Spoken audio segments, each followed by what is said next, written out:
but I saved the best for last. Absorption boost. You kill an enemy, and you can absorb their power-ups. Stuff that'll make you faster and stronger, and make the bad guys cry like an anime fan on prom night. So yeah, that mess. Almost a year later, and we're still talking about the train wreck of Mighty Number 9.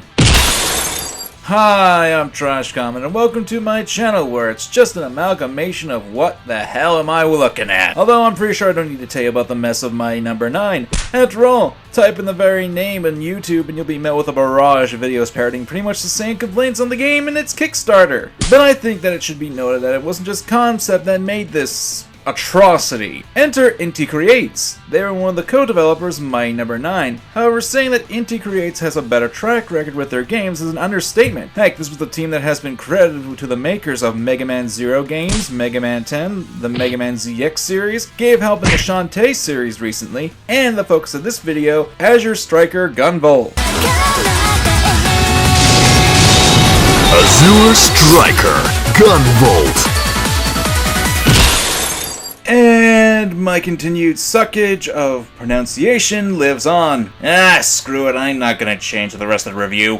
Originally released in the Nintendo eShop in August 2014, came out on Windows a year later, and will be on the Switch later this year. If you couldn't tell from the graphics, this is a beautifully 2D sprite action-based platformer, where you play as the game's titular hero, Gunvolt. He's an adept with septeminal powers, which basically means that there are people who can use superpowers, unique weapons, and have powers of the elements like fire, water, and in Gunvolt's case, electricity. With a name like that, I think it's pretty self-explanatory. The story of the game is simple. Gunvolt starts on a mission to assassinate a dangerous adept named Lumen, who has the ability to control other adepts through her singing. However, when he discovers that this particular adept is housed inside a girl named Jewel, Gunvolt can't bring himself to kill her. Cut to 6 months later and we have Gunvolt becoming a freelance agent to take out members of a large evil corporation called the Sumeri Group. Giant conglomerate. The Sumeragi Group. Bite my robot ass! Ugh, stupid pronunciation. And that's all you essentially need to know about the story since it's a spoiler-free review. Well, that and the fact that the story is blunt as a lead pipe to the head, but for games like this, the story isn't really all that important to the actual game, so it's more gameplay focused. Gunvolt's gameplay is clearly inspired by the Mega Man series. Jumping, dashing, using a gun to fight enemies, pretty standard affair, at least until you realize that your gun's bullets barely do any sort of damage to the enemies.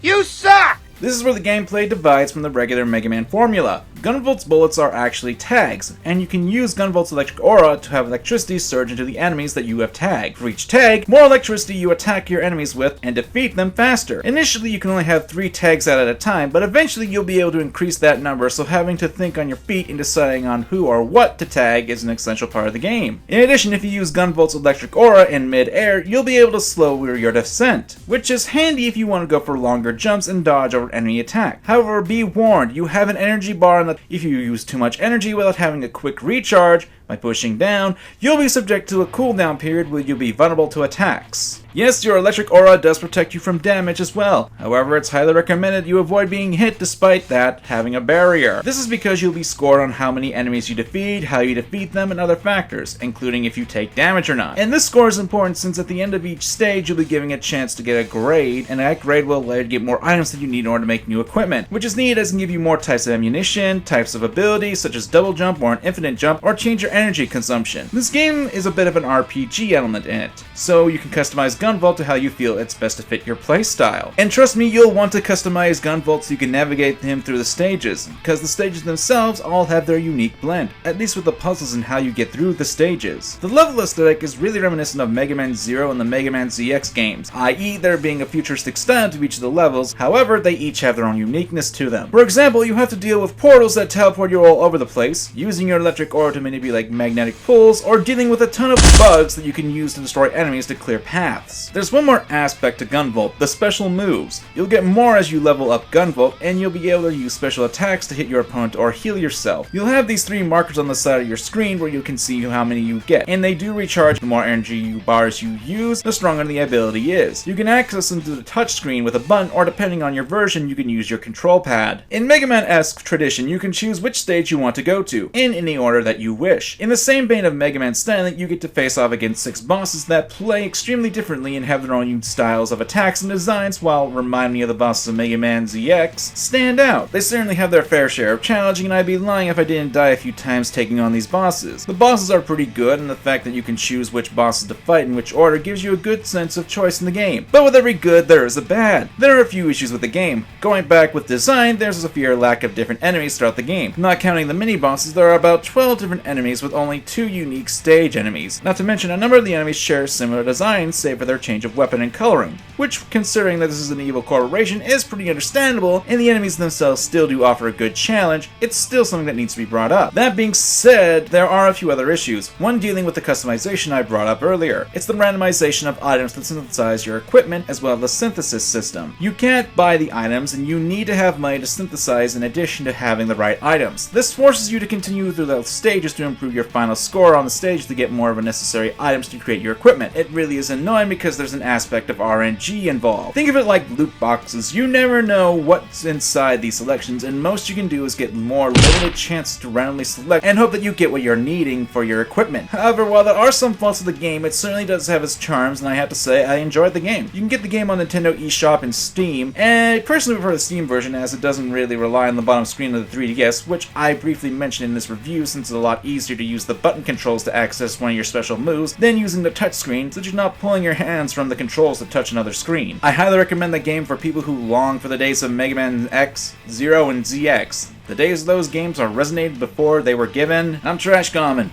and remember to examine your fandom.